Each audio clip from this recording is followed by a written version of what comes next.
Again, in the book, the very first chapter, I talk about what those 5 stages look like.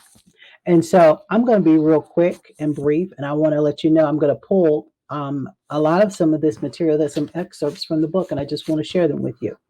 So the very first step is called denial and isolation. So you might have heard maybe the day that they came in and told you at work that you were going to be laid off. It might have sounded like if you saw Charlie Brown's old movies, you heard the womp, womp, womp, womp.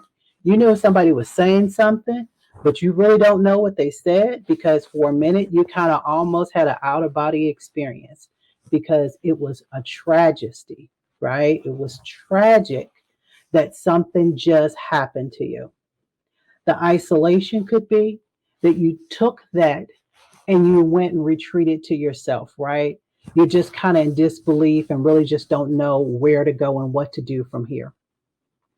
The second step is anger, right? Maybe you spent a good deal of your time with an organization, and in that time, you made a lot of personal sacrifices. You worked a lot of overtime.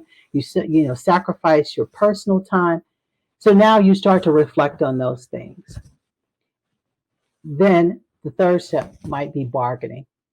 So you start to contemplate, well, maybe if I had done this, I wouldn't have been one of those that would have been laid off or looking for a job at this time.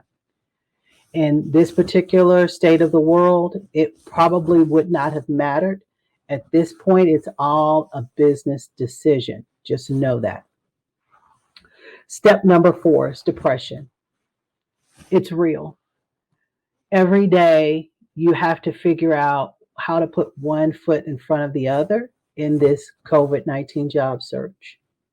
What does that look like? It's going to feel challenging. It's going to feel unfamiliar. You're going to feel like the floor has been swept from up under your feet. And it's natural. And then step number 5 is acceptance. Is that at some point in time you realize, okay, this is the path and the journey that I'm on. And now how do I get on the other side of it? Business and bourbon.